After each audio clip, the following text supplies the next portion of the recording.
Efésios capítulo 2, versículo 1 vai dizer assim: Ele vos deu vida, estando vós mortos nos vossos delitos e pecados, nos quais andastes outrora, segundo o curso deste mundo, segundo o príncipe da potestade do ar, do espírito que agora atua nos filhos da desobediência, entre os quais também todos nós andamos outrora, segundo as inclinações da nossa carne, fazendo a vontade da carne e dos pensamentos. E éramos, por natureza, filhos da ira, como também os demais.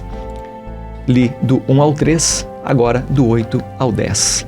Porque pela graça sois salvos, mediante a fé, e isto não vem de vós, é dom de Deus, não de obras, para que ninguém se glorie, para que ninguém fique se achando. Pois somos feitura dele, criados em Cristo Jesus, para boas obras, as quais Deus de antemão preparou para que andássemos nelas. O pastor Ailton Ribeiro conta que, após mais de 9 horas de viagem por uma extensa rodovia, uma placa chamou a sua atenção.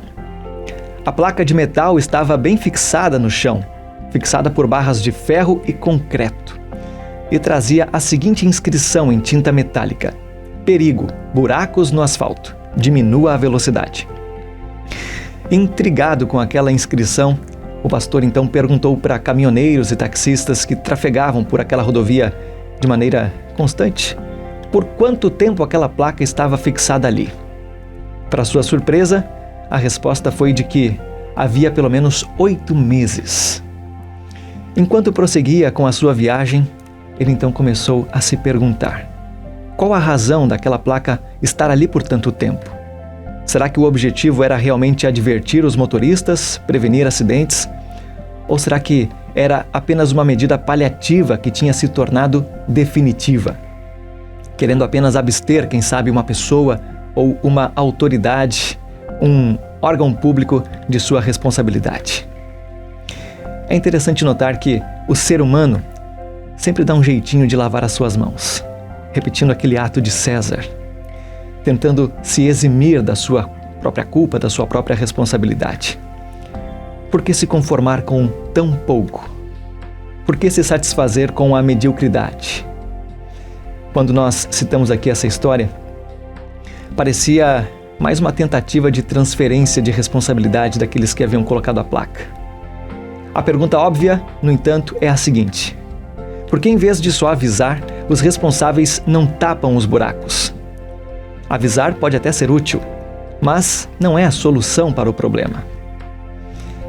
Trazendo agora para um lado espiritual, nós também podemos nos questionar como a gente tem lidado com os buracos do pecado em nossa vida.